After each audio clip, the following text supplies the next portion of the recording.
Buenos días, ¿qué tal están? Llegamos al Ecuador de la semana, muchísimas gracias por acompañarnos y como cada día les vamos a pedir que estén ahí hasta la 1 del mediodía, que nosotros vamos a estar en directo. Durante nuestra primera hora, la tertulia, y durante nuestra segunda hora, ya saben, entrevistas y reportajes de muy diversos temas y todos muy interesantes, así que yo espero, como cada día, poder contar con su confianza. Hoy muy bien acompañada, me encuentro aquí en el plató. Nuestro número de teléfono abierto también por si quieren ser tertulianos como los que están hoy aquí conmigo, 957 940111, si prefieren hablar con nosotros por medio de WhatsApp, también tenemos el número que está apareciendo en pantalla y por supuesto nuestras redes sociales, ahí nos van a encontrar siempre, ahí estamos perennes, 24 horas al día, estamos muy pendientes de todo lo que nos quieran contar, nos pueden encontrar como PTV Córdoba en Facebook, en Instagram y en Twitter.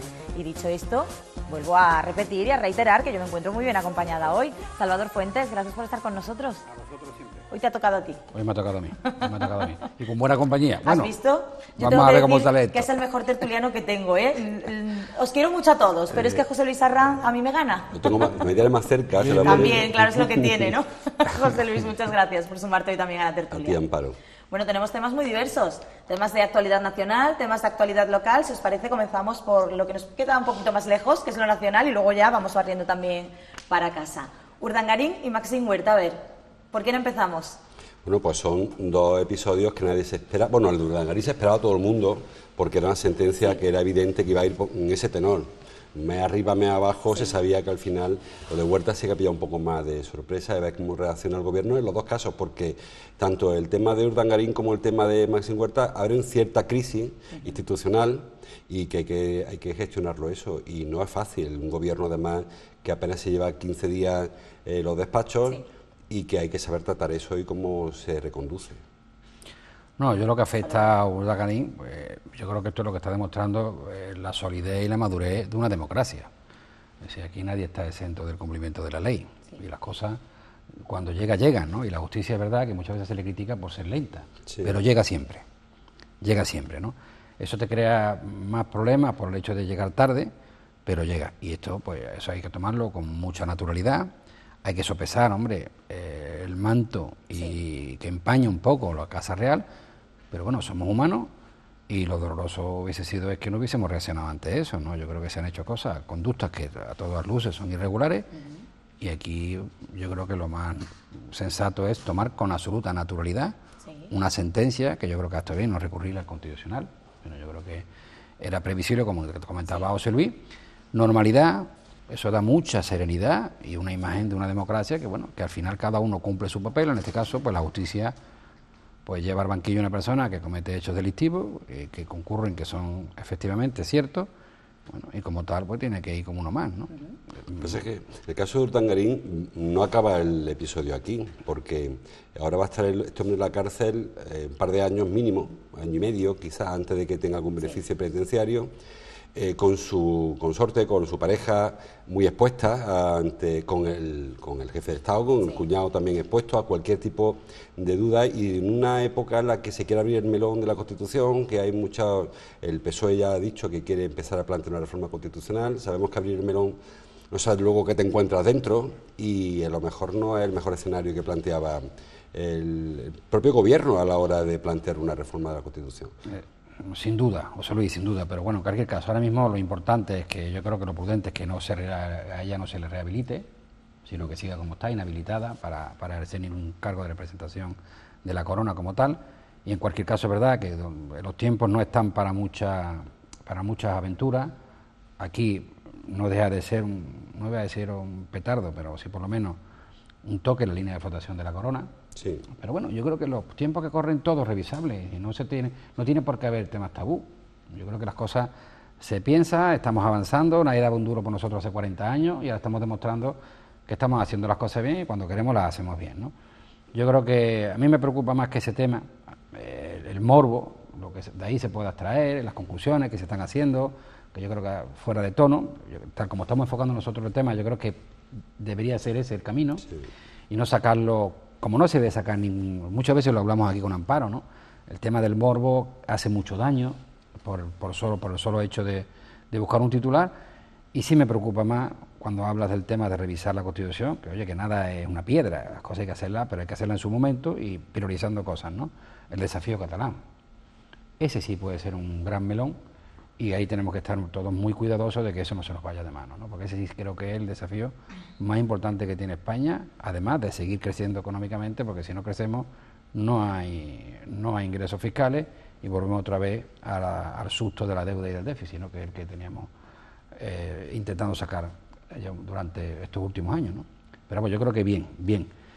A mí estas cosas, cuanto menos morbo le pongamos, cuanto más naturalidad pongamos encima de la mesa, mejor para todos y para los que nos están viendo, ¿no? Para este caso y para todos. Sí. No sé si me explico. Sí. Yo no digo, si hoy se decían algunas tertulias, es que por el hecho de ser quien es, se le ha tratado peor. No, yo estuve, por cierto, cuando estuve aquí el juez Castro, en Córdoba, ¿no? Ayer decía el juez Castro que está jubilado, que no quiere ser pasar a la historia por ser la persona que llevó al banquillo a un miembro de la Casa Real. Jubilado y que ha rejuvenecido de una manera increíble. Yo ayer cuando vi la entrevista digo, pero bueno, lo vimos en la televisión, que hace 2 años tuvimos nosotros la suerte de poder entrevistarlo. Entonces, claro, yo creo que las cosas hay que hacerlas con mucha madurez. Y este pueblo, salvo cuando la gente dice que está dando clases de una democracia y una madurez absolutamente espectacular, yo creo que independientemente de esos comentarios que están dentro de lo que es la vida televisiva del morbo, no está, lo que siempre digo de otras televisiones, ¿no? Pues yo creo que hay que encajarlo con sus justos términos y, hombre, la tranquilidad que te da que el que la hace la paga. Eso es importante, ¿no? Pero tampoco pasarnos, ni como se ha dicho, es por ser quien es, ha sufrido más, no, oiga. Y el pobrecito que no tiene y está ahí. Bueno, hay que piensa que por ser quien es, ha sufrido menos. Porque ha hecho la prisión preventiva, que hay quien entiende que en este país no está regulada, porque estamos viendo el caso de Oriol Junqueras, que lleva en prisión preventiva muchísimo tiempo, yo creo que demasiado tiempo, o algún rapero que ha ingresado en prisión directamente con una condena posible, que no tampoco es tanta como la que se le pidió a Urdangarín. Sin embargo, este hombre ha estado viviendo tranquilamente en Suiza sin que se le pida responsabilidades, cuando había riesgo de fuga, cuando había riesgo de seguir ocultando pruebas, y no se le ha aplicado una presión preventiva que hubo quien exigió en su día. Por eso digo que las cosas, cuanto con más natural se vean, mejor. Y la justicia que caiga sobre todo, que es lo importante, ¿no? ¿Queda algún recurso, José Luis, que él pueda utilizar? Bueno, él tiene algunas vías todavía. La del indulto parece abominable, porque el plantearlo, quiero decir, porque se va a poner un marrón gordo al gobierno que pidiera un indulto, que no podría concederlo, entiendo yo que sería una barbaridad indultar a este hombre, así que no creo ni que lo plantee. Luego el Constitucional, si al final acaba interponiéndolo, tampoco tiene por qué paralizar la acción de la justicia, o sea, el ingreso en prisión. Así que yo creo que tampoco lo va a interponer. No le queda nada ya, no le queda más remedio que acatar la condena, ingresar en prisión, que creo que lo hará con discreción, creo que se intentará evitar la foto de este hombre ingresando en prisión, será un poco como lo hizo Rafael Gómez, llega cualquier cárcel que se te ocurra, que no te vea nadie, te metes allí y pasar el tiempo sin que hace que nos olvidemos del episodio de ver a un cuñado del jefe de Estado en la cárcel. Pero no le queda creo que el camino se ha agotado ya, ha llegado al final. Pudiera ser que interpusiera un recurso al Constitucional porque él dice que se vulneraron unos derechos y tal, y que se le rebajara en algo la condena, pero sería muy poquito. Si se le toca, ya ha habido varias rebajas, porque recordemos que de primera ahorrar le pidió 19 años de cárcel. Luego, con su pique con el juez Castro, se fue reduciendo hasta que se quedó en 6, ahora en 5,10, 5 y 10 meses. Suponte que le quitaran un par de meses más, eso no sería tampoco significativo. Para que esté en la cárcel te quitan 5 meses, pues mira, pero de cara a la opinión pública es casi trascendente. Sí, que queda ya un poco lo mismo. Sí. Cambiamos y nos vamos en este caso a hablar del tema de Maxim Huerta, que esta mañana ha sido noticia absolutamente en todas partes. En todos los sitios donde se podía escuchar la noticia y estaba la de Maxim Huerta, José Luis, llama mucho la atención. Yo tengo la curiosidad de ver cómo se justifica. Sí. Porque los políticos, y Salva sabe cómo hacerlo porque es político, tienen la habilidad de justificar cosas que para la opinión pública es injustificable. y siempre encuentras cómo justificarlo. Yo estaba discutiendo ante la redacción con los compañeros de deporte el tema de Lopetegui, Sí. cómo se justifican cosas, ¿no? Y encuentras que el mismo hecho noticioso, uno lo ve de una manera, otro de otra, de una manera muy natural, una manera que ves que no es impostado, que es cierto. Yo ya he leído algunas reacciones del gobierno, del Malastra, del propio Maxim Huerta, de los periódicos, y ellos encuentran tan fácil la justificación que sorprende, ¿no? Sí. Igual que ha ocurrido con otros casos de otros partidos, que bueno, la gente saca argumentos y pretende hacernos acumular con rueda de molino y de una manera muy natural. Y el caso de Maxim Huerta, más que ver qué pasa al final, lo que yo estoy expectante es ver cómo se justifica por parte del gobierno que haya un ministro que en su día defraudó a la Hacienda, que es cierto que el delito o la irregularidad se cometió hace 10 años, pero la sentencia no, la sentencia es muy reciente, la decisión de que pagara 300.000 euros de multa es de hace unos meses, o sea que es muy reciente. Bueno, a ver cómo lo justifican, que es un poco lo que nos queda a todos por ver. No, yo creo que antes de político ha sido tertuliano. Sí. Que yo creo que tiene que también Futuros una habilidad de... ministros, tenemos aquí entonces. Una habilidad de... Bueno, no mira, se sabe. yo estuve Futuros ministros. con María Jesús Montero, estaba ella de consejera de salud, ¿no? No, yo creo que lo comentaba José Luis, comenta bien, ¿no? Este hombre, lo primero es que explique, debe de explicar. Sí. Y yo por lo que me respeta y me atañe a mí, ¿no? Es decir, aquí ha habido una moción de censura contra un gobierno sobre el gran argumento de la corrupción del año 2004-2005. Los hechos fueron hace mucho tiempo. Sí. Este hombre cometió esos hechos hace mucho tiempo, pero la sentencia es reciente, es decir, lo mismo que la sentencia que ocupaba el argumento de echar a Rajoy, ¿no? Bueno, pues yo creo que aquí tiene que reaccionar el presidente del gobierno, porque él está precisamente ahí, por entender que no podía ser presidente del gobierno una persona que podía estar manchado de unos hechos que estaban hace bastante tiempo y con una sentencia encima de la mesa. Bueno, pues ahí tienes un ministro que ha defraudado a Hacienda 284.000 euros, Nada. que ahí es nada, ¿no? Y volvemos a lo que decíamos antes de la Casa Real, ¿no? Este no va a ser menos, ni va a ser más. Sí. Pero primero tiene que dar una explicación por qué lo hizo y si ha pagado. Yo creo que, si es honesto, que se aplique el presidente del gobierno, que se aplique la misma vara de medir, es lo que yo le pido como ciudadano, que él ha tenido con otros para decir: usted no tiene autoridad moral para seguir al frente del presidente del gobierno. Pues usted no tiene autoridad moral para mantener un ministro que ha defraudado a Hacienda y está pagando 300.000 euros. Una condena reciente, como dice José Luis, ¿no? Explicaciones de dos, tanto del afectado, que es, por lo menos lo tiene que haber dicho, como del presidente del gobierno, que ha llegado ahí, no por los votos de los ciudadanos, sino por una moción de censura, cuestionando la autoridad moral de un presidente porque entendía que estaba empañado. Sí. Hoy su gobierno está manchado, que responda y obra en consecuencia. Claro. Lo que Maxim Huerta dice, la primera argumentación que él ha publicado, es que lo que él hizo fue deducirse algo que no era deducible según criterio. Sí. Que cuando él presentó su declaración, aquel concepto, que no sé cuál es, era deducible, él lo dedujo en su declaración, Hacienda cambió, dice él, de criterio, y lo que entonces era una práctica legal se convirtió en ilegal. Se le inspeccionó y se la sancionó porque él dedujo unos conceptos que no eran deducibles. Si eso fuera así tal y como lo cuenta, tiene un sentido. Lo que pasa es que es lo que decía Salva, si tú colocas el listón muy bajito, saca la cabeza muy pronto por encima del listón. Entonces, claro, cuando tú argumentas, como todo tu argumento a la hora de llegar a formar gobierno, es que hay políticos que no tienen capacidad moral o fuerza moral para defendernos los intereses de los españoles. Entonces, una persona que intenta jugar una línea tan frágil que entre lo deducible o no deducible, porque según la sentencia o la inspección, él lo hizo a sabiendas de que aquello era delictivo. O sea, el inspector no tiene duda. Este hombre dedujo cosas que él podía al menos sospechar que no eran deducibles. Claro. O sea, que él jugó, también sabemos que es una práctica bastante habitual en algunos grandes patrimonios españoles, de ir a esa línea tan frágil de que si me pillan, me pillaron, pago, y si no... Hablamos de fútbol, por ejemplo, le pasó a Ronaldo, le pasó a Messi, que estamos cosas casi parecidas. Yo deduzco, no deduzco, esto si es legal, para adelante, y si no, pago la multa. Pues parecido a lo que le pasó a Maxim Huerta, que no es que sea un delito de cárcel, es que él dedujo en su declaración de la renta, o no sé si fue esa o la del IVA, no sé, una de las dos, dedujo conceptos que no eran deducibles según criterio de la Inspección de Hacienda. Bueno, pues digo, ¿dónde está el listón? ¿Y cómo se justifica eso?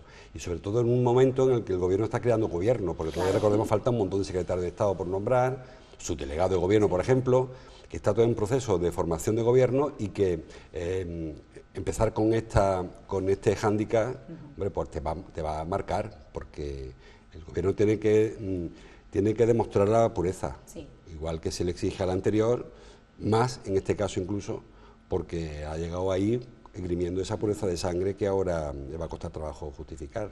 Y ha llegado hasta aquí porque ha recurrido. Así que esto no es un tema, ese pendiente estaba ahí. Como dice José Luis, según el informe claro, es que no ha caído por sorpresa. No, es que ahí es donde también quiero llegar yo. ¿No creéis que esto es una torpeza enorme? Porque tú cuando vas a elegir a alguien que va a formar parte de tu gobierno, entiendo que tienes que estudiar todos los pros y los contras de esa persona, ¿no? Y ahí estaría ese informe para saber lo que este hombre estaba teniendo con Hacienda. Yo entiendo, vamos a ver, tú te pones en manos de asesores fiscales y son los que te hacen ese tipo de declaraciones. Como dice José Luis, a sabiendas, porque lo dice la inspección, de que eso tenía que ser considerado no deducible. Tiene que tributar por eso. Claro, y tiene que tributar por eso. Y sigue con eso. Ese expediente viene pedagando tumbo, que no es nuevo. Claro. Él podía haber visto perfectamente buscar una forma de conciliar con como han hecho los grandes futbolistas, pagado, a raíz de lo que tiene. Él dice que ahora tiene una deuda que pagado pagó ahora. Pero ha sido reciente, ¿no? Entonces, vamos a ver. Tú le vienes pegando tumbo a eso por algo. Tú, por algo has hecho. Pues lo primero que tienes que hacer cuando te haces ministro es decir lo que te ha pasado. No sé si me explico. Porque por un criterio de transparencia, la mujer del César tiene que aparentar que es honesta, ¿no? Entonces, eso empaña mucho a un presidente que ha ido abanderando la honestidad y la transparencia. Por lo pronto, no eres transparente. Y segundo, tienes cosas que explicar que muchos españolitos no pueden. Porque hay mucha gente que Hacienda le levanta un expediente porque se ha olvidado o ha tenido un problema y no tienen asesores fiscales, ¿no? Eso yo creo que es un problema bastante importante que yo creo de muy difícil explicación. Bueno, pues concedámosle el beneficio de la duda, ¿no? Pero bueno, un ministro que ya de por sí pues atrajo mucha atención por su perfil. Lo de Nadal fue muy curioso, pero en cualquier caso lo de fútbol ni te cuento. Pero bueno, son cosas que al final el hombre pues quiso hacerlo, ¿no? Pero bueno, era el perfil, era el buscado, el que tiene que asumir la responsabilidad del ministro, pero sobre todo el presidente del gobierno, que es el que ha llegado hasta ahí con esa bandera de transparencia y la honestidad. Y hablando de transparencia, además, hoy había sesión de control que no se ha producido porque pidió Sánchez que le dejaran un margen antes de explicarse, con lo cual yo creo que tiene que haber salido a él a dar explicaciones, al ir al Congreso. Sin embargo, el que tanto ha reclamado a otro gobierno y no iba a defender a uno ni a otro, habló intentando ser ecuánime. Tenía que ir al Congreso y explicar ante esa sede parlamentaria qué ocurre con su ministro, ¿no? Sin embargo, ahora se escuda en que lleva apenas 10 días en el Gobierno, que no tiene nada todavía de qué ser controlado, que hay una parte que tiene razón, que no ha dado tiempo a hacer nada, con lo cual, ¿de qué le va a pedir explicaciones? Pero sí que hay algunos asuntos que empiezan ya a rascar un poco, ¿no? El tema de Meritxell Batet del otro día. Mira, que explícanos qué es lo que había hablado con Convergencia, o como se llamen, o PDK, o Junts per Catalunya, como se llamen. Explícanos qué va a pasar con las enmiendas que dijisteis del Senado, por qué se retiran enmiendas que en su día fueron interesantes, aparentemente para el interés público, ¿no? Y ahora encima, con el caso de Maxim Huerta, debería el Gobierno empezar a predicar con el ejemplo. Lo que le criticaban al Gobierno anterior, o lo que le criticarán al posterior, bueno, explícatelo tú, ¿no? Y creo que eso sí que es una mancha que debería el Gobierno resolver lo antes posible, porque como decía Salva, este Gobierno ha llegado ahí con un argumento básico. Y yo dije la semana pasada, creo, no sé si fue mi programa o en este, que me gusta el Gobierno, me parece un Gobierno que aparentemente suena bien. Bueno, al menos tiene buenos instrumentos, a ver luego cómo suena la orquesta, pero aparentemente un grupo profesional, un grupo que no es radical como se temía, que no tiene hipoteca. Ahora ves cómo suena. Claro, si cuando empieza a preguntarle cómo suena, empieza a ver que algo desafina y que encima no da explicaciones, bueno, algo pasa. Claro. No, yo digo, la línea que comentaba José Luis, yo comparto totalmente lo que está diciendo. Es decir, yo como cordobés me siento orgulloso de dos ministros, tanto de Carmen, que la conoce, y la hemos bregado con ella en el Parlamento, como de Luis Plana, que me parece un magnífico consejero de Agricultura, que fue, y un tío muy serio, y muy... Eso yo creo que es un orgullo como cordobeses que somos, ¿no? Independientemente, uno puede ser del PP, otro puede ser del PSOE, ¿no? Después, hay ministros que te dan mucha tranquilidad, digo de nuestro punto de vista, ¿no? El tema de Borrell. Entonces, bueno, te da tranquilidad. ¿Por qué? Porque es una forma de entender un poco la crisis catalana con un cierto aire de sentido común y españolismo, junto a catalanismo, sin que ello predomine una cosa con la otra, ¿no? Y después el tema de que Calviño, voy a decir que la Calviño, Calviño, que es una mujer de cuenta, que eso da mucha confianza a los mercados, eso transmite mucha Incluso seriedad. Marlaska para frenar el apoyo de Bildu. Que está bien montado ese, que tú crees que son perfiles. Ahora otra cosa es que ahora mismo esa orquesta, que en principio tiene buenos músicos, no todos, pero bueno, tiene buenos músicos, María Jesús Montero, bueno, que tiene su cuñita en Córdoba, pero que ha sido responsable de Hacienda en el Parlamento, bueno, es un andaluz ahí. Lo que digo, que tiene buenos músicos. Otra cosa es que desafinen, pero en este caso no es que esté desafinando la nota, que aquí hay músicos que se han de la trompeta atrás. Sí. Es que es más complicado. Es que si ya se le está... Es que este muchacho era muy vehemente en las intervenciones en televisión. Sí. Muy vehemente. Y a mí las personas vehementes, que llevan el chisme por delante, sí, cuando ya asumen responsabilidades, las tienen que asumir con todas las consecuencias. No sé si me explico. Estoy de acuerdo contigo. Que yo eso no lo diría jamás de Luis Plana, porque yo nunca lo he conocido un hombre vehemente. Ha sido un hombre muy humilde, y eso va con la cabeza, va con la inteligencia y siempre con empaque. Sí. Y no me duele en prenda decirlo, lo digo aquí y en San Petersburgo, porque lo conozco hace mucho tiempo, ¿no? Pero este hombre no. Si tan vehemente te has puesto en las televisiones hablando de los demás, aplícate el cuento. Y a este hombre le ha faltado la trompeta porque va sin trompeta. Y lo que dice José Luis, tú no te puedes llevar como has llegado, de la forma que has llegado, y ahora buscar excusas. Sí, por ejemplo, el espectáculo que estamos aquí viendo en el ayuntamiento. Ahora resulta que estos presupuestos te los comes con papas. Y antes de ayer eran antisociales, eran injustos y metes 90 enmiendas. Sí. ¿Por qué descuelgan las enmiendas de Córdoba? Claro. Sí. ¿Por qué descuelgan las enmiendas de Córdoba? Ambrosio, si antes de ayer eran malos que están en todos los titulares y eran perversos para Córdoba, ¿por qué no sigue reivindicando los intereses generales de Córdoba? No, van y los retiran. No sé si me explico. Y no solo Ambrosio, porque se añadió la enmienda, por ejemplo, para 1,5 millones del desdoblamiento de la carretera de Granada. De Granada, eso. Ya se ha retirado. Variante Oeste también se retira. Son cosas que la del arqueológico, por ejemplo, está reivindicada por el PSOE, que yo también la defendí en su día frente al gobierno del PP, que no apoyó esa dotación presupuestaria. El PSOE sí que la apoyaba. Yo felicité al PSOE por presentar esa enmienda y ahora tengo que afearle que retire la enmienda. Claro. Cuando el Ministro de Cultura es el suyo. Claro. Es que eso no sirve. O sea, si la enmienda era buena antes, sigue siendo buena no es ahora. Claro. Y dame una explicación. No sé si me explico. Muchas veces cuando nosotros, yo he estado 16 años en el Parlamento andaluz, no pillé con Montero porque pillé con Griñán, pillé a Carmen. Y la historia es que cuando tú metías enmiendas para arreglar el mundo, te tienes que decir, sí, pero ¿de dónde la sacas? Sí. Y el gran debate del PSOE es que sabemos de dónde la sacaban. Y una cosa es la oposición y otra cosa es el gobierno. Allá hablamos en el Pleno una moción para el tema de la ley de racionalidad y sostenibilidad de las entidades locales. Ha habido dos mociones, una de Izquierda Unida, que está en su lógica, porque es su lógica, y otra del PSOE, derogando esa ley. ¿Por qué? Porque entendían que ello era limitar mucho la margen de maniobra de los ayuntamientos, que era temeraria, que era cruel. Bien, lo que en su día era derogar, ahora es modificar aspectos puntuales. No me hagáis eso, es que no podía hacer eso, digo al PSOE. Puntuales no, derogarla entera, pero no van a poder derogarla entera. Yo sé que la parte es más dolorosa de la cuadratura de las cuentas de España, la han asumido los ayuntamientos, porque era lo que mejor estaba funcionando.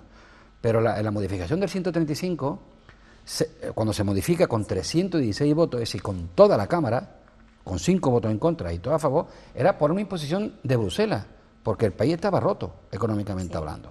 Entonces, se le pide equilibrio a las corporaciones locales y se contempla un déficit estructural al Estado y a las comunidades autónomas. Y de ahí viene esa ley que se puede, habla el tema de las competencias impropias, coño, cosas que están haciendo los ayuntamientos y no tienen recursos, pues no me los des. Me das dinero y yo hago gestión social. ¿Por qué? Pues soy la primera administración. Digo estas cosas, digo porque no me quiero desviar. Es la contradicción, como comentaba antes. Aquí este gobierno no lleva ni 48 horas y tiene dos contradicciones muy graves. La primera, la que acabamos de ver con este ministro, cuando ha llegado al gobierno, como ha llegado, abanderando la transparencia y la honestidad. Bueno, pues ya tiene un ministro manchado, como decía José Luis, si tan confiado estás en ti mismo, da la cara el lunes y no comprometas al gobierno. Y la segunda, renunciar a todo lo que desde la oposición hicieron, enarbolando el interés general de Córdoba, cuando ahora tienen al gobierno amigo que es el PSOE, como decía José Luis. Y antes sí, y ahora no. La imagen que da la alcaldesa es muy endeblita. muy sumisa. Y eso nos pasa con la Junta de Andalucía, ¿eh? Yo no he visto aquí un consejero que no venga a ponernos deberes. Sí, hombre, es Marrubial. Pero si Marrubial es tuyo, es de la Junta de Andalucía, págamelo y déjame como está. El tema de carril bici, de 30 kilómetros, 3 kilómetros con fondos europeos. Pero Marrubial está empantanado. No sé si me explico. Y encima yo te tengo que arreglar eso. No, hombre, no, lo arreglas tú que es tuyo y ya. Y yo lo recesionaré bien, ¿no? Y con la calle Osario, ¿qué hacemos? Es decir, que son cosas, o que tenga yo que comprarle terreno a una agencia de vivienda de la Junta de Andalucía para hacer desde Vincorsa una vivienda digna a los que más lo necesitan. Dámelo y abarato mucho más el coste de la vivienda. No, pues se lo hemos tenido que comprar. Habrá. No sé si me explico. Son cosas que yo, ahora mismo, como digo, y ya acabo porque no me quiero desviar. Dos grandes contradicciones en menos de 48 horas. Se cuestiona la transparencia, sí, por la cual se llegó al gobierno, y la honestidad, y por otra parte, no, donde digo Diego. Y además ha ocurrido una cosa que nunca había pasado en Córdoba, y es que las 4 administraciones son del PSOE. Porque hasta ahora nunca había coincidido que Ayuntamiento, Diputación, Junta y Gobierno Central fueran del PSOE. Claro, eso nos hace pensar, temer a muchos ciudadanos que el nivel reivindicativo baje. Porque claro, es mucho más sencillo pelear contra un gobierno que cuando es tuyo. Claro, ahora hemos visto esta mañana, bueno, lo vimos ayer en el Pleno, que el Ayuntamiento le da 4 años de plazo a la Junta para que acabe el carril bici. Si el gobierno de la Junta fuera de Ciudadanos, del PP, de Izquierda Unida, no serían 4 años, porque parece una barbaridad. Es que el primer carril bici que yo recuerdo de esta etapa lo puso Elena Cortés, el de Rabanales. Así es. Hace un poco de años de aquello, ¿eh? Así es. Ahora 4 años más para acabar carril bici, que algunos estamos viendo que se basa en poner en el suelo unos adoquines, porque tampoco es que hagamos unos carriles bici para correr el velódromo de Anoeta, que son unos carriles bici muy discretitos, ¿no? Das 4 años ahora para acabar una red de carril bici, cuando antes de ayer decía Andrés Pino que hay que dejar el coche en casa, hay que coger la bici. Yo cojo la bici, pero dame un carril bici, ¿no? Claro, damos opciones para poderla coger. Claro, y ahora das 4 años, que curiosamente coincide con el plazo que se ha dado la propia consejería, o sea, que no reivindicas nada, anuncia el plazo que la Junta te va a dar. O sea, es pedirle, como decía que hacía Napoleón, pedirle a tu compañero que haga lo que él quiere hacer y así siempre te obedece. Pues aquí pasa igual, ¿no? ¿Cómo es la mejor manera de que la Junta no incumpla? Pídele lo que la Junta va a hacer. Así nunca te...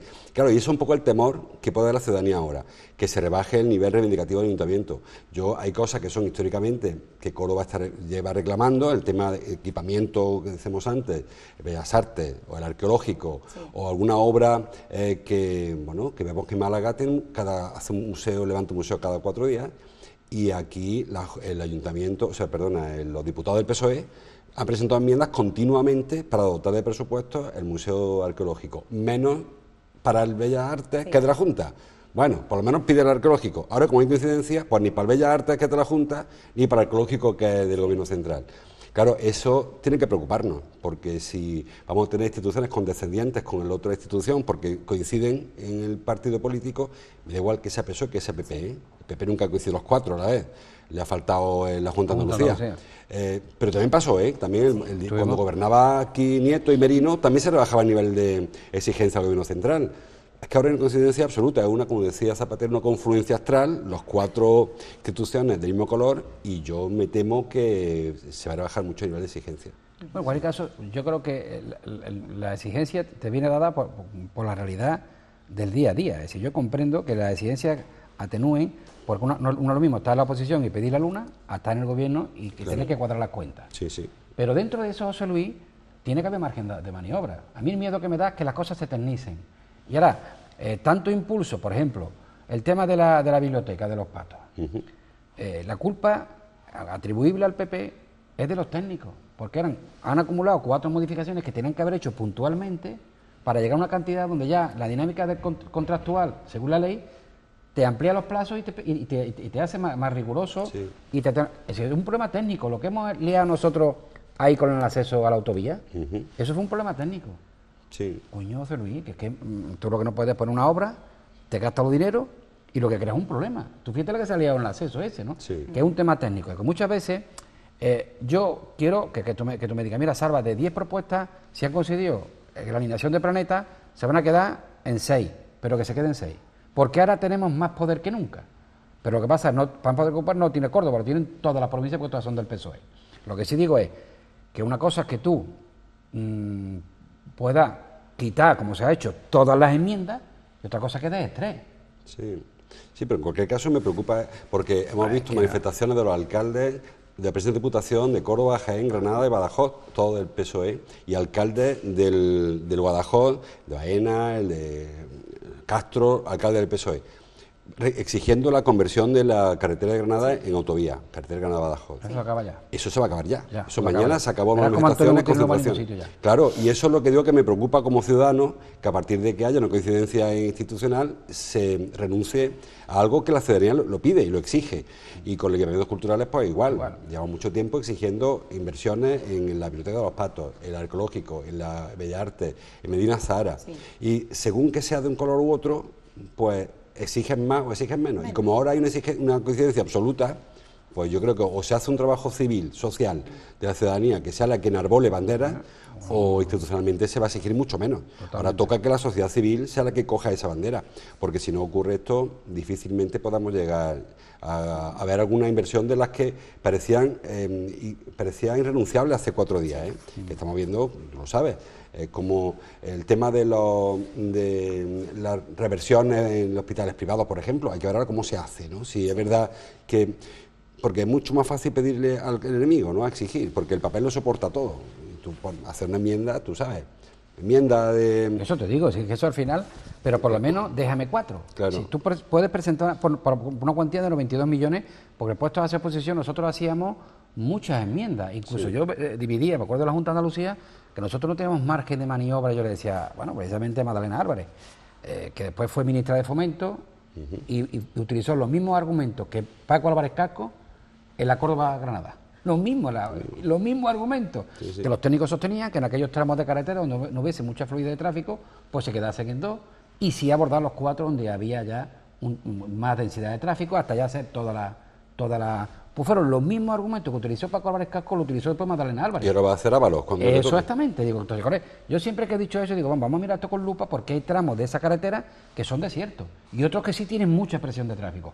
Pues ahí es donde hay que actuar. Entonces, comentando el tema de las enmiendas, nosotros cogimos plan de carretera, y después se reía Madalena porque decía, plan de carretera, y yo un plan de carretera lo hacía con 20.000 millones de euros, y dice, con 20.000 millones de euros, ¿qué vale tú de carretera? Si una carretera te vale además que 1 kilómetro son 400, pero por lo menos tú decías, yo, ¿qué puedo arreglar esto? Por una vez cuando tú te enfrentas a los ingresos y a los gastos, el margen de maniobra ya cambia las cosas, José Luis. Sí. Entonces, yo eso lo comprendo, pero lo que no comprendo es que tú pongas 95 enmiendas y te cepillen las 95 enmiendas. Déjame alguna simbólica.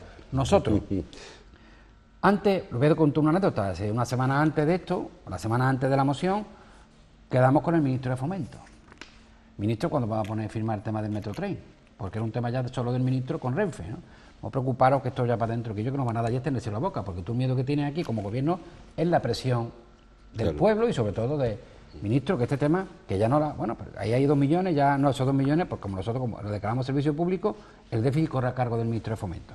Eso se arrancó, se aprobó, quedamos un jueves, tuvimos que suspenderlo para irlo al lunes. Cuando fuimos el lunes ya nos habían puesto ya el ministro, pero bueno, nos pasó eso. Eso, unas vallas que se contemplaron ahí en todo lo que era Fuensanta Santuario, para evitar que nos comprometimos con los que vino el delegado, que le dijimos que esto va a entrar como, no te preocuparos, que si no va por modificación, en el caso de avanzar los presupuestos.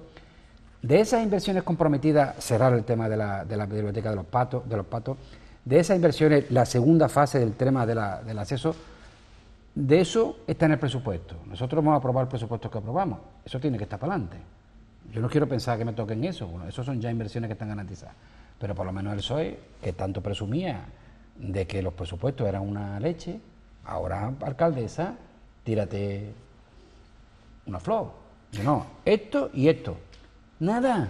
Todo, venga, como llega el PSOE, Pedro, ahora quitarlo. ¿Con qué autoridad moral me vas tú a decir en el Pleno que tú defiendes los intereses de Córdoba? Tú estás aquí comiéndote los marrones de Susana Díaz y de Pedro Sánchez, ¿no? Sí. Eso te quita legitimidad y te quita empaque, ¿no? Que es lo que yo critico aquí. Yo, vamos, lo voy a criticar abiertamente, vamos. Sí. ¿Cómo se presenta el próximo año en lo que a Córdoba se refiere, teniendo en cuenta que se cumple ya el 3er aniversario de gobierno, que queda uno todavía por delante? ¿Cómo lo veis, José Luis? Hombre, yo creo que ahora vamos a ver una etapa de ayuntamiento de ralentización de proyectos, básicamente porque tienen que divorciarse los socios de gobierno. O sea, algo que pasa siempre que ha habido un acuerdo a cualquier nivel de coalición o pacto electoral o como quiera llamarlo, un momento que hay que separarse, porque de aquí a 4 meses van a estar tirándose los trastos uno a otro. Lógicamente cada uno buscará su voto, ¿no? Y en este caso, como hay además 3 partidos, va a ser más complicado, porque Ganemos ya se ha descolgado. Sí. Ganemos ya ha dicho, mira, yo no voy con esto porque mi voto es otro y yo quiero salirme de aquí, de esta película. Con lo cual, es lo que decía un poco antes, lo que no se haga ahora, lo que no se haga ya, lo que no se deje resuelto 2018, 2019, no se va a hacer nada. Porque además, tú el año electoral no puedes cortar cinta, no puedes aprobar proyectos, no puedes... Entonces, vamos a vivir una etapa de la ralentización de proyectos.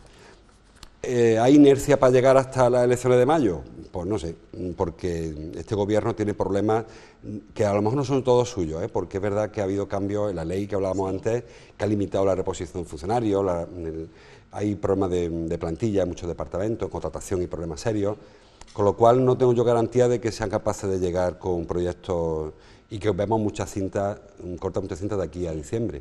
Entonces, no va a ser un año de obras faraónicas, porque además, cuando la alcaldesa intenta presumir de algo, ha habido épocas mejores para presumir de cosas, ¿no? La verdad que va a pasar un mandato sin un gran proyecto, tenemos proyectos muy parados, proyectos que tienen que haberse puesto en marcha y que no se ponen en marcha, planes que, por ejemplo, aquí enfrente, el Polideportivo de la Juventud tiene que estar demolido desde abril, creo, recordar.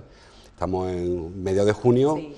Aquí no se ve una máquina por ningún sitio y cuanto más tiempo pasa, más difícil ver la máquina, porque además no creo que quiera la alcaldesa tener esto en obras de ruido durante la campaña, claro. Con lo cual la sensación es que vamos a ir ralentizando mucho la actividad municipal. No, yo creo que al final, yo creo que lo más importante es que el ayuntamiento no funciona. Sí. Yo no te digo ya con grandes obras, como comentaba José Luis, que ahí se demuestra la incapacidad, es decir, la tasa de reposición se empezó a recuperar a partir de 2016, 2017, sí. Ya se puede encontrar un 115%, es decir, pero hay un problema, es que no se ha sabido poner en marcha ese ayuntamiento. Y eso es atribuible al gobierno, es decir, el gobierno no funciona, es que no se gestiona. Nosotros estuvimos ahí en el colegio, en el colegio Gloria Fuerte, la labor que están haciendo los profesores es encomiable, es muy bonito ese colegio, sí. Pero ese colegio, como muchos colegios, no pueden estar pendientes de actuaciones puntuales de infraestructura, por un tema de competencia. Eso es el día a día, no sé si me explico. Sí. Una cosa que son las grandes obras y se caen a pedazos, sí. ¿Cómo se puede permitir el lujo este gobierno de perder 1 millón de euros que venían de Hacienda para temas de infraestructura? Y lo perdió Pernici, porque no fue capaz de gestionar esos proyectos. Y ahora la última es, miren ustedes, el 1 de marzo vamos a crear una incubadora Biotech para salud y alimentación. Sí. El referente para empresas de alta tecnología, que es nuestra salida a tanto talento en la universidad, en los hospitales, sí. y en la alimentación, ¿no? Perfecto, y se da por hecho de que vamos a recibir 2 millones de euros de una subvención del INCIDE a través de fondos europeos. Somos la única alternativa en Andalucía, perfecto, y nos encontramos que éramos 3, no una, que gana Cajamar con 87 puntos, que antes que nosotros queda Linares, y los últimos somos nosotros. Y nos hemos quedado con 2 millones menos. Es decir, ¿y eso quién lo paga? No sé si me explico, que además de que el gobierno no funciona, porque es incapaz de poner la maquinaria en marcha, cada departamento es un corralito donde al frente va un delegado y nadie se mete en esa competencia. Todo el mundo sabe del caos de la Gerencia Municipal de Urbanismo. Y eso no es culpa, no sé si me explico, es que la gerencia es un auténtico caos. Se entra con el tema del registro de digitalización, sí. Como gran novedad. Bueno, pues se ha bloqueado. Hay gente que le está sellando sin número de registro, a día de hoy. Es decir, que si tú tienes paralizado un elemento, o una herramienta que es la que va a dar proyección a obra, a construcción y a dinamismo empresarial, sí. Tienes paralizada Córdoba. Bueno, pues no funciona. No se le conoce obra nueva a este gobierno. Es que no se le conoce. Y tenemos 28 comisiones abiertas. Y además, yo tengo mi crítica también. Cualquier obra necesita de la autorización de la Junta de Distrito. Oiga, muy bien, pero para yo meterle mano a una calle o aquí detrás, sí. o a las fuentes para el tema de la inmigración, el tema... Yo no necesito tener aquí autorizaciones de nadie, tengo que actuar en iluminación, en calle, lo que la gente quiere, el día a día, sí. Y no estamos haciendo eso. Es decir, yo creo que, como dice José Luis, comparto, a partir de septiembre cada uno va a intentar, dentro del cogobierno y quien sí. Lo apoya, mostrar qué hay de lo suyo. Esto está absolutamente amortizado y la legislatura está acabada. De aquí a septiembre, lo que se pueda poner en carga, que no va a ser absolutamente nada, yo confío y espero que se agilice, y yo sé hasta qué punto, el Centro de Ferias y Convenciones, Esa es una herramienta vital Sí. para toda la proyección como escaparate de todos los productos de Córdoba, es necesario, con sus sombras y con sus luces, pero vamos a mirar hacia arriba. Y después el tema Torrijos, ¿no? Sí, pero no hay más. Tenemos el centro de recepción de visitantes, Sí. que todavía no hemos dado ni el bar, que no sabemos el uso que se le va a dar a eso, que tenemos mucha infraestructura en carga que necesitan de una actuación y no se hace, ¿no? Y a partir de septiembre pues empezará la precampaña. Luego yo creo que esto está absolutamente amortizado y a mí lo que más me duele de todo esto es las oportunidades que ha perdido Córdoba. Se han perdido muchas oportunidades. 4 años no se recuperan tan fácilmente y con recursos, porque tienen muchos recursos. Ahora mismo la liquidación del presupuesto del 2017 tiene un superávit de 23 millones de euros y encaja 100, porque no se lo han gastado en proyectos que estaban previstos. Luego, eso dice mucho de un gobierno que no está a la altura de las circunstancias y lo está sufriendo Córdoba, ¿no? Independientemente del color político, ¿no? Sí. Yo no justifico, el tema de funcionarios que he dicho antes no lo justifico, o sea, creo que efectivamente ha habido posibilidad de reponer funcionarios, pero es verdad que ha habido una serie de coincidencias, ha habido jubilaciones muy importantes, jefes de proyecto en urbanismo que se han jubilado, no se ha podido en su día reponer y que ahora cuando llegan los nuevos jefes de proyecto no tienen quizá la habilidad, la pericia para sacar en marcha. Pero es cierto que es que llevamos un mandato del ayuntamiento en el que se trabaja muy despacio. O sea, cuando en otros gobiernos, no ya del PP, pero no comparar, sino incluso de Izquierda Unida o del PSOE anteriores, se hacía una obra de una calle en 2 meses, aquí hemos visto obras eternas para peatonalizar capitulares, y tardamos un mundo. Y yo no lo achaco solo al equipo de gobierno, a lo mejor también ha habido una falta de dirección política, pero también ha coincidido una falta de dirección técnica porque coincidió en su época. Quizá no ha habido la habilidad de reponer funcionarios o de encontrar quien hiciera, este año por ejemplo la feria, lo sabéis, ha habido 2 o 3 jubilaciones muy significativas, y se ha notado que ha habido un caos absoluto a la hora de organizar el parking de caseteros, en las casetas, los feriantes, unos líos tremendos, porque no ha habido la habilidad, quizá en personal, no sé, en gestión, no sé en dónde, en reponer las personas que se van. Y luego queda el tema de la lealtad política. Yo no sé hasta qué punto, a partir de ahora, cuando el equipo, la parte PSOE, el equipo de gobierno, quiere hacer algo, hasta qué punto la lealtad del resto del equipo de gobierno para aplaudirle, porque son votos que pierdo, porque va a haber una cita electoral muy pronto, en la que muy probablemente vayan muy separados, quiero decir, porque haya convergencia de Izquierda Unida con Podemos y sean muy rivales, buscando el mismo voto, porque ahora mismo puede plantearse, a la alcaldesa el otro día insinuó una especie de confluencia mayor con también el PSOE, no va a ocurrir con el gobierno en Madrid del PSOE, con la Junta del PSOE. Podemos Izquierda Unida va a ir muy guerrillera contra el PSOE y eso va a hacer que quizás haya deslealtades, incluso no me sorprendería que hubiera hasta proyectos que se paralizaran uno por el otro, y hasta que veamos votos, ya hemos visto algún gesto de que la izquierda vota en contra del PSOE o viceversa, algo que, bueno...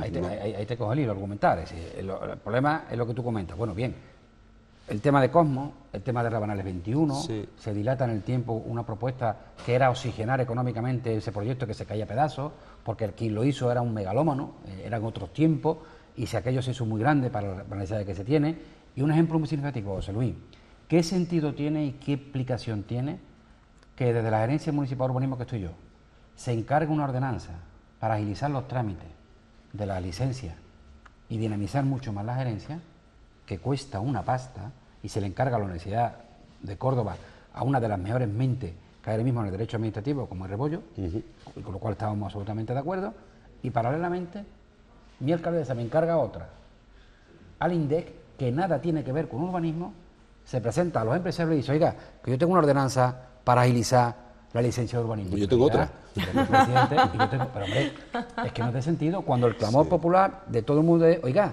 ¿qué pasa con mi licencia? Que la gente quiere sacar adelante. Y hemos montado polémica absolutamente mejorable. ¿Por qué? Porque yo creo que ha habido falta de tacto y de... No quiero decir que no se aborde esos temas. Es que no hemos tirado 2 años con los veladores. Veladores para arriba, veladores para abajo. Vamos a ver. Que no se trata de buscar en la cara a los sectores, es buscar fórmulas de entendimiento para que todo el mundo pueda conciliar sus intereses, ¿no? Eso no se ha hecho. Entonces yo me quedo, y todavía tenemos pendiente de un dato. Yo quiero saber, porque yo estando también en el INDEC, le he pedido a Telle, oiga Telle, la que ha perdido 2 millones de euros de la incubadora de pollo, que vamos a incubar pollo allí, como digamos así. Bueno, pero igual, dígame usted, ¿a quién le ha encargado usted este proyecto? ¿Cuánto ha costado? ¿Y en qué fecha?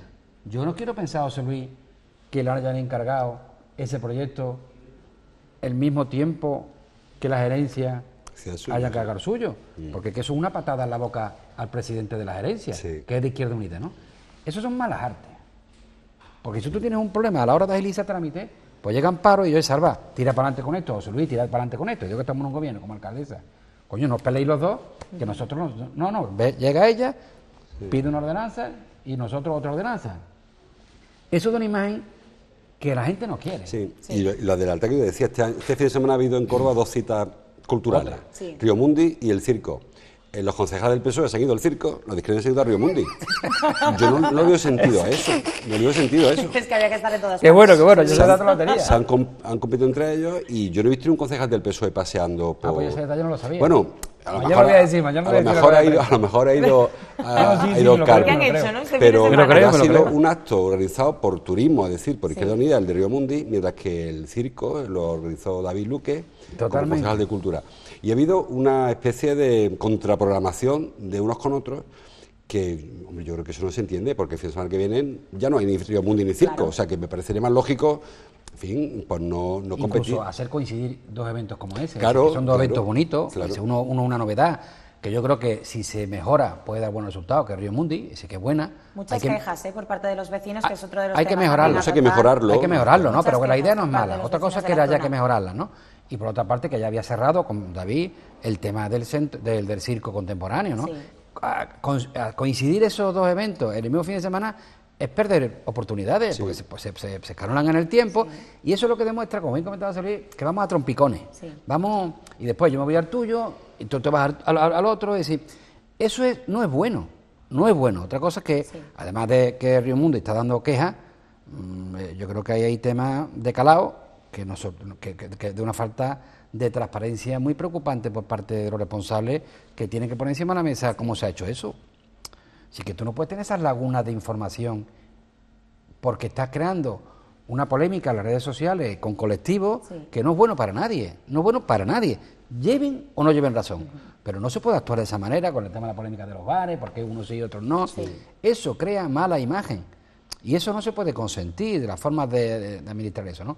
Pero en definitiva, esos estitos son los que te ponen de manifiesto que no hay un gobierno, que aquello, en su día se dijo aquello que decía Rubalcaba, Frankenstein, y es verdad, fue un gobierno forzado, donde cada uno ocupa su corralito, en el buen sentido de la palabra, y nadie se mete en el del otro. Ahí no hay coordinación, cada uno va a lo suyo, los nervios empezarán a aparecer para intentar vender lo que cada uno ha hecho, pero yo creo que hay infinitamente más sombras que luces. Que no las niego tampoco, porque sería por mi parte irresponsable. Yo creo que este gobierno ha hecho cosas también buenas, ¿no? Y ha tenido gente que ha intentado hacerlo, ¿no? Pero yo creo que es un déficit muy importante. Y otra una queja que tengo yo, no se puede presumir de estar al lado de los más débiles y no hacer nada con herramientas muy importantes como Vincorsa. Yo eso no se lo perdono. ¿Por qué? Porque Vincorsa tiene que haber hecho infinitamente más de lo que ha hecho. En esto, y ahí metámonos todos. Es decir, aquí afortunadamente la crisis está saliendo, pero todavía no ha salido quien tiene que salir. Y el que estaba en el pozo, ese no ha salido. Y de eso tenemos que acordarnos. Es que nos acordamos de, bueno, no hemos salido de la crisis, pero el que estaba en el pozo, o sea que hay realidades muy dolorosas. Y esas realidades no se van a acabar. Lo que tenemos que intentar combatirlas, ¿no? Pero sin tanta demagogia. Yo creo que cada concejal es un mundo. Y si todos nos ponemos a empujar, lo que pasa aquí no hemos llenado de decir, somos el gobierno de las personas, sí, pero yo he visto gente pidiendo vivienda que necesitaba una vivienda y no le hemos dado una vivienda con urgencia. No digo sentar un precedente para que todo el mundo vaya allí con la picaresca de la vivienda, no me estoy diciendo eso, sino que ha habido cosas que son muy mejorables y que afectan a esos temas, al tema del empleo, al tema de la vivienda, al tema de servicios sociales. Es decir, ahí tenemos que mejorar el que entre infinitamente más de lo que estamos haciendo, ¿no? Y ahí nos metemos todos. Con eso nos vamos a quedar. Salva, que se nos vaya la hora de tertulia. Vamos a continuar con nuestra segunda parte del programa. Como siempre, muchísimas gracias por estar con nosotros. A vosotros. José Luis, un placer. Como siempre. Me encanta secuestrarte y traerte un ratito aquí al plató. Sí, lo sé. Los compañeros dicen que vayas a por el triplete. Sí, ahora me ¿Sabes? quedé Como el Barça. Sí, me quedo contigo, me entrevista otra vez. Nada, que quédate, que seguro que tenemos que hablar, mira, de Río Mundi, porque tú has formado parte de Río Hemos Mundi. estado ahí también, Así sí. que podríamos también llevar a cabo esa entrevista. Para la siguiente. Venga, muchísimas gracias, A ti, compañero, Amparo. también por acompañarnos. Hasta la semana que viene, Salva. Igualmente. Pues hasta A allí ver, ¿de nos qué vemos. hablamos? Muy bien. Nos vamos a marchar tan solo un minutito, lo justo y necesario para que ellos puedan abandonar el plató y para que lleguen nuestros siguientes invitados. Nos queda todavía una hora por delante y también estamos pendientes de Ana Espino, que como cada día nos va a traer su punto de directo, así que por favor no se vayan, que enseguida regresamos. ¿Tienes algo que contarnos? Envíanos un correo electrónico o déjanos un mensaje de voz o vídeo en WhatsApp. Si lo prefieres, contacta con PTV Córdoba a través de las redes sociales, Facebook, Twitter o Instagram.